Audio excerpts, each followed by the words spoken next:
Hi, everyone. Welcome to Unit 2. Unit 2, we're going to cover a lot of different details that expand on what we've been learning about realism. So we're going from realism to modernism, which means we're going to tackle some of the difficult times during World War I and World War II.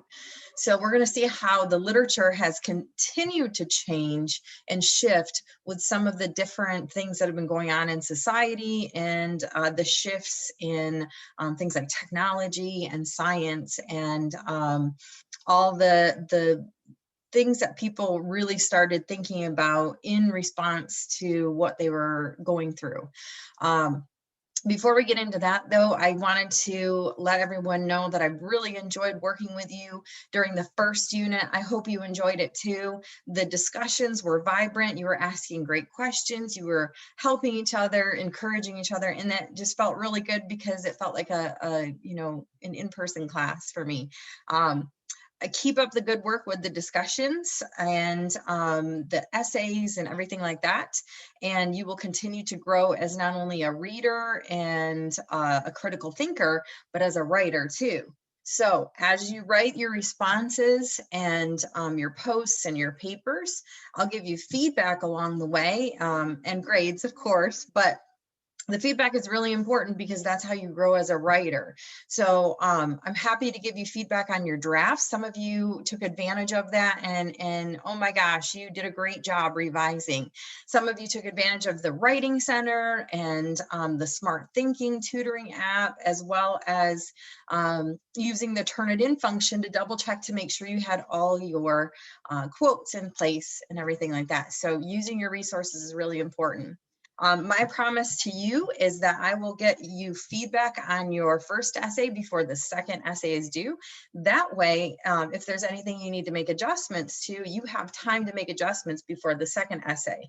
So essentially, I want you to be able to learn from each essay, and by the time you're finished with the class, you'll be able to track your changes and reflect on how much you've grown as a reader, a critical thinker, and a writer. So it's really exciting.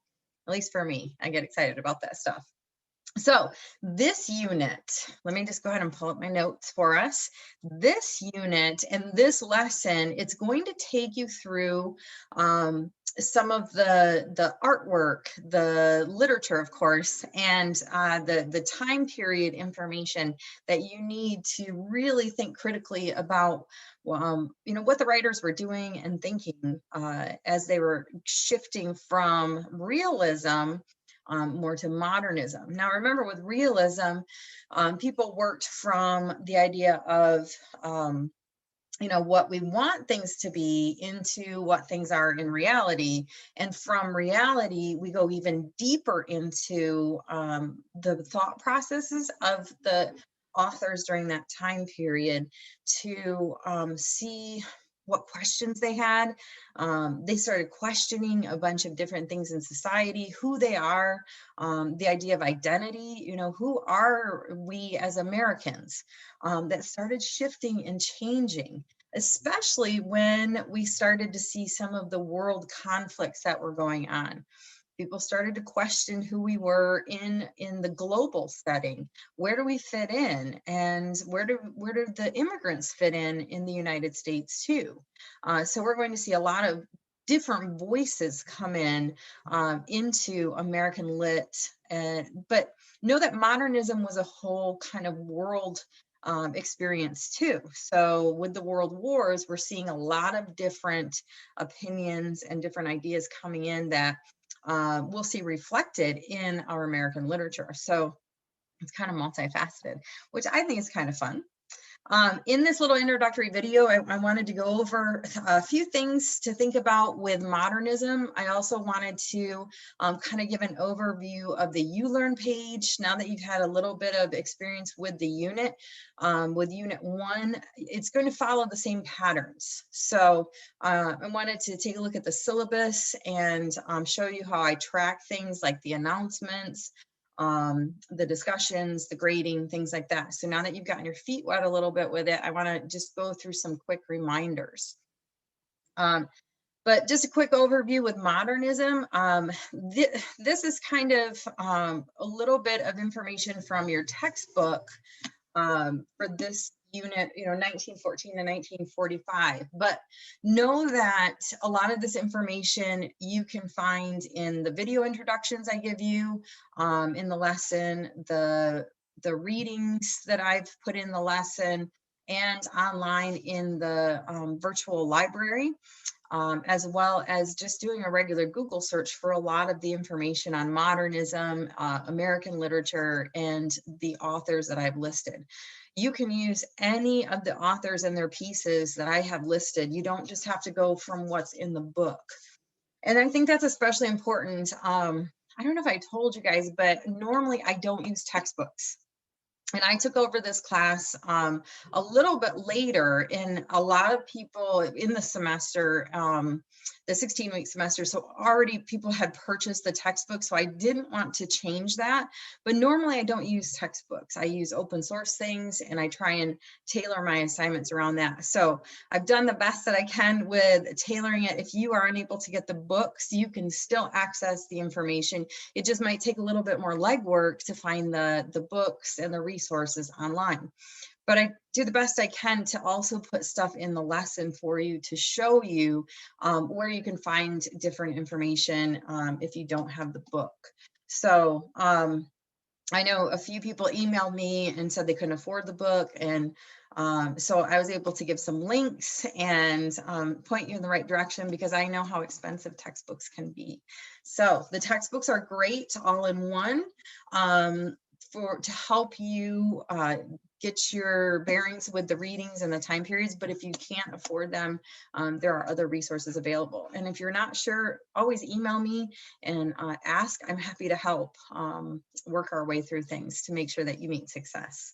So modernism. If you take a look at the introduction information, either in the videos or in the book, you'll see that, again, we're working with that time period between World War I and World War II. Now, America didn't get into World War I until around 1917, but we still see some of the effects from it. Oops, there's Rufus. Sorry about that. That's my dog. He wants to go outside. It's nice today. So after I do my video, I'm going to take him outside. Like the Civil War, World War I spurred a lot of industry and technology on a larger scale. So a lot of times we see during this time period the shift in this change from more agrarian ideas of farms and things like that, a shift to the cities. So we're seeing that coming in. We're also seeing an influx of immigrants coming in from places like Germany. And so we're seeing these new ideas coming in, these new voices, and we're also experiencing a little bit of fear as Americans. The Red Scare comes in during this time period where people are afraid of Russian influence, outsider influence. So this leads to a lot of isolationism. So this might sound familiar if you've taken a history class recently. A lot of what you learned in history kind of goes along with what we're talking about with American literature. And so we see these influences coming in. So review historical things and you'll start to make those connections with the writing, and start to put ideas together like, oh, maybe this is why they were starting to do, different styles or questioning things. When people come back from the war, they started questioning who they were. Why are we fighting? What are we doing? What's the purpose? And so this time period kind of led to some isolationism where America said, you know what, we're just going to kind of keep to ourselves a little bit. But again, we see that shift during World War II. We shift back to the idea that maybe we should help others, and we have those allies that we need to help. I'm just referring to my notes a little bit, and you might take notes too. I just jot down a few things that I think are important. And so again, that way I can remember things that are important. And it also helps when you're working with your paper, you can refer to these different pieces of information. We also saw changes in gender relations, right? Women started working more during the world wars. We started seeing women picking up a lot of the slack when men went away to war, right? So women started working in factories. There was a lot of movement too, from the south to the north, and we're seeing from the west to the east. So there's a lot of movement going on. One big thing that is good to know is in 1920, the 19th Amendment was put forth and gave women the right to vote. So we see this shift for gender too, women kind of asserting themselves a little bit. And of course, then we see the Roaring 20s where things changed even more. People started asserting themselves, gender wise, but also we see different, racial groups coming about and asserting themselves artistically. So things like the Harlem Renaissance was really important. And I've listed some information about the Harlem Renaissance for you, specifically voices like Langston Hughes you might be familiar with. So not only do we see a resurgence in art and literature, but also music during that time period. So the jazz time period, right? A lot of different things going on for people.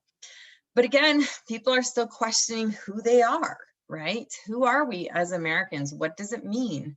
Are we actually a melting pot? That question came in quite a bit. And with the modernist time period, the modernists are not only questioning things, but they're kind of making the reader figure things out. They don't want to just lay it out there for the reader to say, okay, I understand it. They want the reader to really think about it. And a lot of times the writers are not sure. And a lot of times that comes through that, insecurity. We'll see what people are questioning.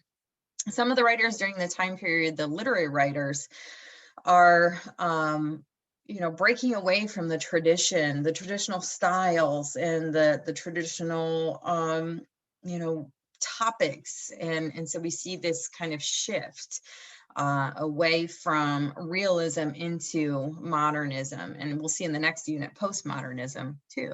Some writers focused on a future that was utopian, while other writers focused on our civilization as collapsing. So we have this broad spectrum of things that people were focusing on and questioning. There was a divide among writers, though, too, at this time period. Many times in the literary tradition, the writers would try and stick to the canon literature, while others started to focus more on contemporary literature and pop culture, I guess you could say, the popular pieces of literature. And so there was this kind of push and pull with what do we do? But there was another question too. Where does literature fit into political and social structures? And we'll see that some of the writers are, kind of focusing on some of that information. And let's see, time of self-expression, right? So you might be familiar with some writers like F. Scott Fitzgerald with The Great Gatsby. Many times people read that in high school. So that's, again, during this time period. What does it say about the people? What does it say about their insecurities? And, the idea of, especially in The Great Gatsby, the idea of the old money versus new money, right? So that's one thing you can kind of think about. If you're familiar with Langston Hughes from high school, that's another thing to think about, but expand on some of your experiences though. Go beyond what's comfortable and take a look at some new stuff too. So maybe you haven't heard of Gertrude Stein. Check out some of her information too, because she's part of this shift as well. So she dips into a little bit of arts and literature and politics. So it's multifaceted writers. All right, let's see what else can I tell you.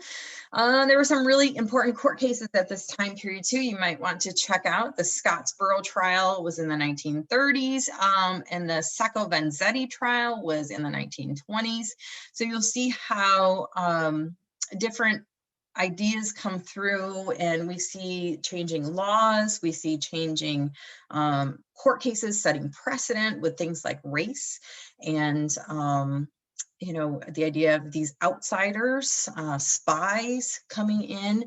You can really learn a lot about the culture and the society by looking at the whole picture. So I wanted to point out that, you know, through science, technology, laws, the economy, all of it kind of blends together to give us a complete picture while we're reading some of that literature. So the more you can understand and know, the better you'll be at analyzing and really picking things apart and putting it back together to get a deeper understanding of it. I think that's kind of fun too. It's like a mystery, right? And of course, we don't have these authors here to ask, and they probably wouldn't tell us anyway what they were thinking, but we can learn from it. And that's the point of reading the literature of the time period, taking a look at all this information. We can learn and see some of the different influences, right? All right, some of the readings and authors for this unit. We have, I mentioned Gertrude Stein, Willa Cather, Langston Hughes, E.E. Cummings, Ernest Hemingway is in there, Susan Glaspell, William Carlos Williams. So we've got poets in there. We have short story writers, essayists. I also put in a video in there on HD or Hilda Doolittle, which is kind of interesting. And I thought what was really cool is you can find recordings of these authors reciting their work, which to me is really exciting. So I threw in a T.S. Eliot poem in there too, with him reciting The Wasteland. That's also an interesting one that you might be familiar with.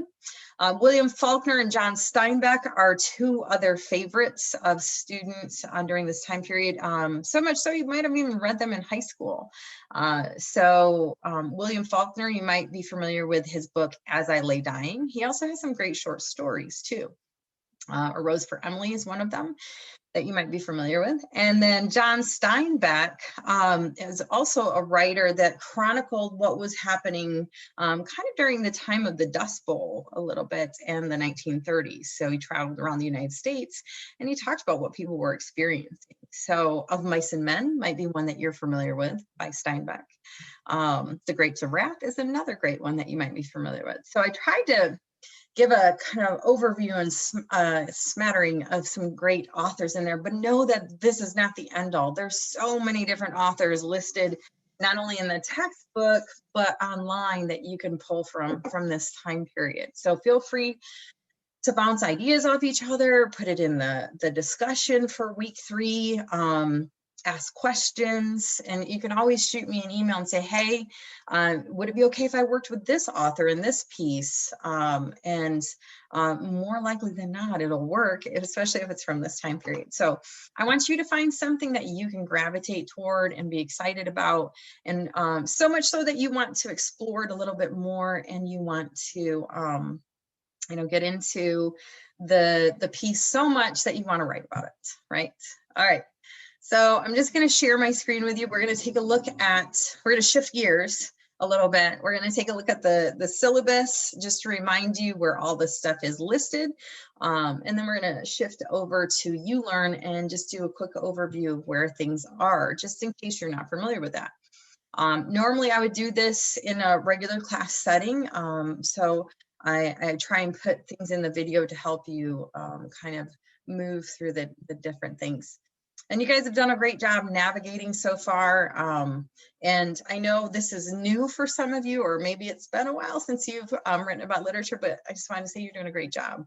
You're doing a great job navigating the ULearn site too for an online class. So I know sometimes that's not easy. So good job. Keep up the good work with that. All right. I'm just going to go ahead and share my screen with you. I'm going to pop over to the syllabus. Go ahead and share that. So we'll see in week 3, we have the listings for what you should be doing during week 3. I've posted the Unit 2 readings for you, and also the homework for week 3. So I try and break it down to give you kind of an idea of what the expectations are for this week, and giving you kind of a checklist as you're working your way through the week and the unit.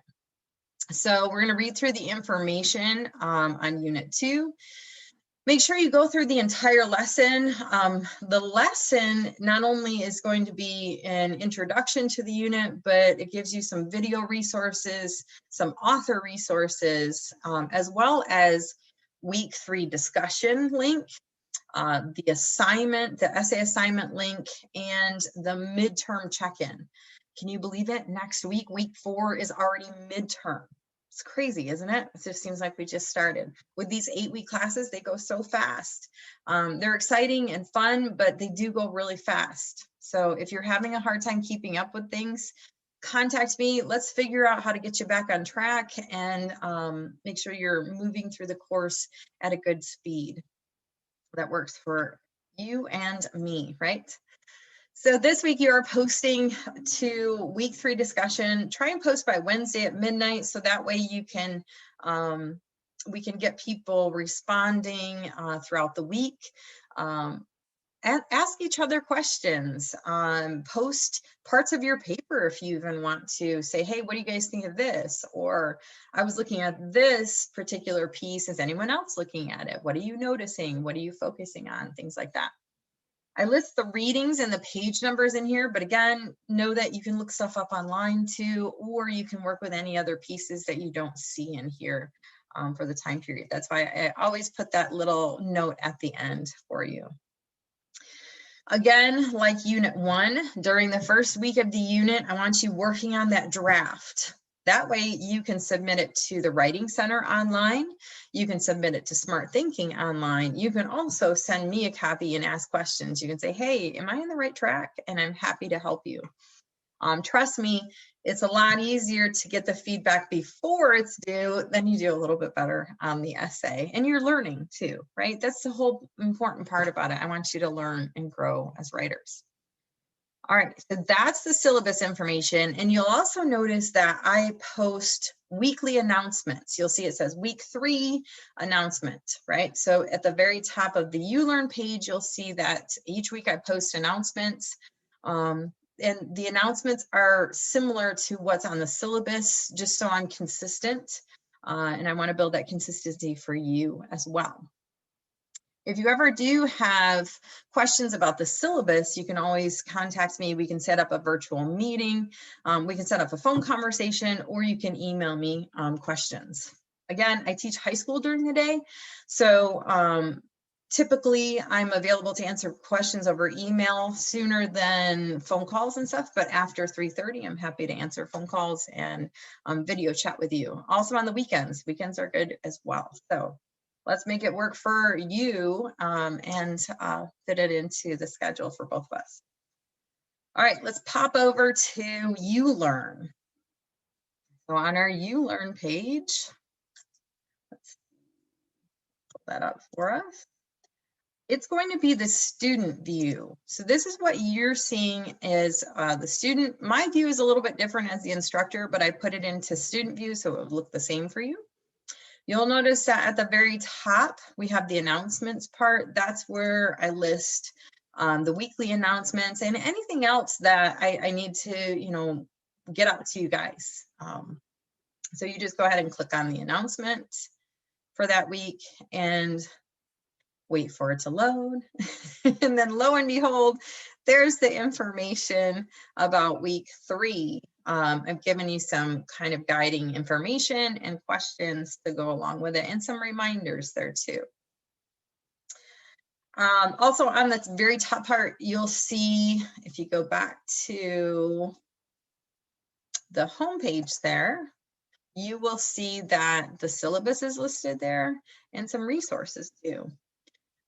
This is the video where I go over the syllabus, just like we would on the first day. I point out a few things to you that you might take notice of. I also put links to Smart Thinking and the Writing Center for you. Both are online resources. So I know a lot of you said you use both resources, which is wonderful. Thank you for adding that into the discussion, especially those helpful links and the helpful advice for other students. I also did a tutorial video on how to access those, where to find those. So you can see that tutorial video right there. So we're going to go down and you'll see the information for the modernist part right here. And I'm just going to go ahead and open that up. Once I'm finished with this video, I'll post that and you'll be able to see all the information in there, just like I listed for Unit 1. So I'll go ahead and open that up right after I upload this video to the lesson. All right, so from Unit 1, I just wanted to point out that I did an MLA formatting help video for you. I showed you one video is with Google Docs and one is with Word, how to format your essay and things like that. And I also put a sample MLA formatted essay there for you. Because we're working with shorter essays, I point out in there that you don't need subheadings and headings and things like that because it's a shorter essay. So I walk you through that in that video. I hope it helps. Again, if you're ever not certain, just send me a copy and say, you know, am I on the right track with it? And I can easily get you some information back to that. All right, so that's you learn the overall part. If you click on those 3 lines in the upper left-hand corner, you'll see that it expands some information for you. So not only do you see a list of participants, but you'll also find the grades part too. So you can track your grades all along. Now, I just use straight points, as you can see from the syllabus where it gives you that grade breakdown. If you click on grades, you will see that I've already graded discussion 1 and discussion 2. If you've completed discussion 2, I've graded that. Now it's Sunday, so you still have some time to post. So, and when I'm making this video, it's Sunday, so you still have some time to post. If you don't see that, so you still have time to respond, I should say. So if you don't see a grade in there yet, make sure that you do finish responding and I will update the grades. This is a nice, quick way to get to the different parts of ULearn in our course. So they're like quick links to the different parts of it. So if I just wanted to jump to Unit 1, there's Unit 1 right there. And then as I open up the different units, you'll see that they'll be listed on the side too. So I hope that helps. So we have Unit 2, we're starting this week, so you'll see that open up. And then Unit 3 will follow that, and Unit 4 is the final reflection. So for this week, you have to do the discussion, so week 3 discussion, and work on your draft. So that means choosing an author and choosing a work.